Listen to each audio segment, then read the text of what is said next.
Give the call to the member for Hasluck. Thank you, Speaker. My question is to the Prime Minister. How will the AUKUS agreement announced last week bolster Australia's security in the years to come?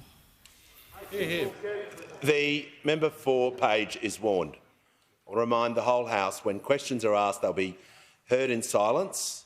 It is highly disrespectful before a minister answers a question. Give the call to the Prime Minister.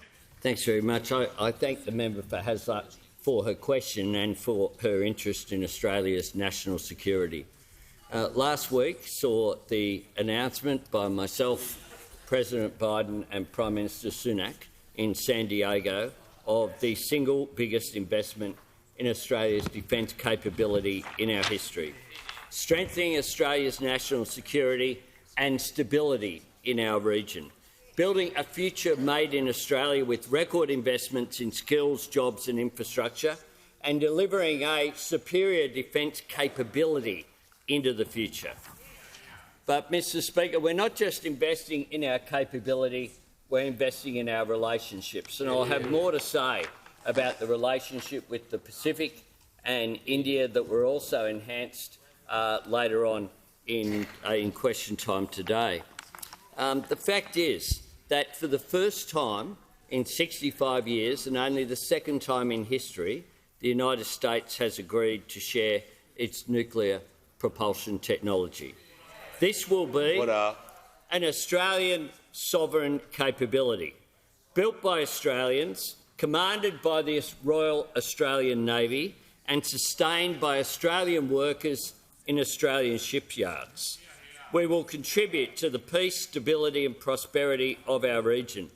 And of course, Mr Speaker, we'll continue to adhere to our obligations under the Nuclear Non-Proliferation Treaty and the Treaty of Rarotonga. And we've been talking throughout this period with the IAEA, making sure that those obligations are upheld. This will unlock a set of transformative opportunities for Australia, for jobs and skills and research and innovation, opportunities that will shape and strengthen and grow Australia's economy for decades, creating around 20,000 direct jobs for Australians: engineers, scientists, technicians, submariners, administrators and tradespeople. This will require a whole-of-nation effect, and that's why, working particularly with the WA and South Australian state governments, it will make an enormous difference.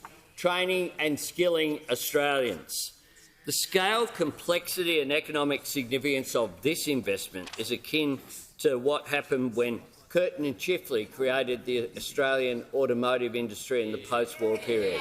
This will have a massive spin-off for Australian manufacturing and for the Australian economy. And I thank in particular the Defence Minister and his team for the extraordinary work that they have done in the lead-up to this announcement.